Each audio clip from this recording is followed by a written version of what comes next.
আমরা আজকের এক্সপেরিমেন্টটা করব determination of the plateau and operating voltage of a Geiger Muller counter. এর জন্য আমরা প্রথমে আমাদের ইনস্ট্রুমেন্ট যেগুলো আছে সেগুলো আমরা একটু দেখাই। এটা আমাদের আছে কাউন্টার এবং এখানে আমাদের আছে ইনস্ট্রুমেন্ট। এখন আমরা কি করব, আমরা আগে সবার আগে আমাদের অন করে নেব। অন করে আমরা একটু 5 মিনিট থেকে 7 মিনিট আমরা অপেক্ষা করব।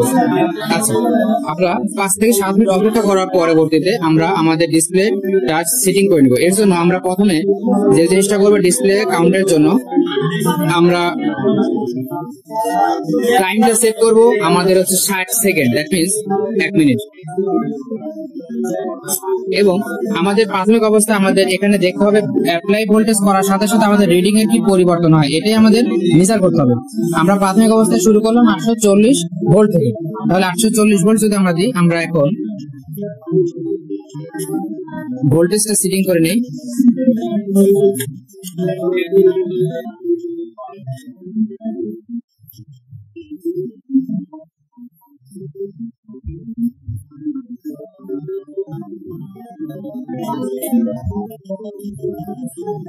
ওকে, আমরা এখানে 840 ক্লিক করলাম, দিয়ে আমরা চলে যাব কাউন্ট অপশনে।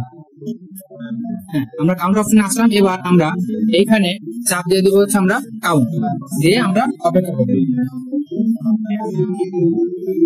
আচ্ছা, এভাবে আমরা অপেক্ষা করার পর 60 সেকেন্ড পরে আমরা 840 এর জন্য কোনো রিডিং পাচ্ছি না, তাই জন্য আমাদের আসছে 000। এবার আমরা যে কোনো একটা রিডিং নেই, আমরা ধরে নিই আমরা 980 ভোল্টের জন্য আমরা কেমন রিডিং পাই। সেটার জন্য আমরা যে জিনিসটা করবো, আমরা স্টপ করে নেব। এখানে স্টপ করে নিয়ে আমরা রিসেটে যাবো না, স্টপ করবো, দেন আমরা ডিসপ্লেতে যাব, সরি হাই ভোল্টেজ অপশনে গিয়ে আমরা সিলেক্ট করে নিলাম 1000 ভোল্ট।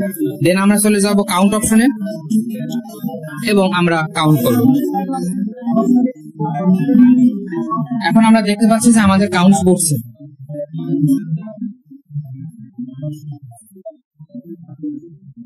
এভাবে আমরা 60 সেকেন্ড আমরা প্রথমবার একটা কাউন্ট পাবো 1000 ভোল্টের জন্য।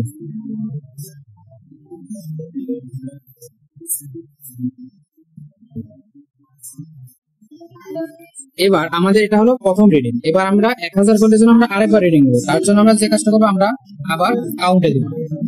এভাবে ঠিক আমরা আরেকটা বার রিডিং নেব, অর্থাৎ প্রত্যেকটা অ্যাপ্লাই ভোল্টেজের জন্য, ঠিক প্রত্যেকটা অ্যাপ্লাই ভোল্টেজের জন্য আমরা 3 বার করে রিডিং নিব প্রত্যেকটা অ্যাপ্লাই ভোল্টেজের জন্য, দেন বাকিটুকু ক্যালকুলেশন। এবার আমরা গ্রাফ থেকে যখন পেলাম, গ্রাফ থেকে আমাদের এই প্রাপ্ত ডাটাগুলো যখন বসালাম, তখন আমরা গ্রাফ থেকে V1 এবং V2 নিয়ে নিলাম এবং তাদের করেসপন্ডিং R1 এবং R2 যে ভ্যালু আছে সেটা পেয়ে গেলাম। এবার আমাদের প্লেটো লেন্থের সূত্র জানি V2 - V1, সেখান থেকে আমরা পেয়ে গেলাম এরকম একটা মান।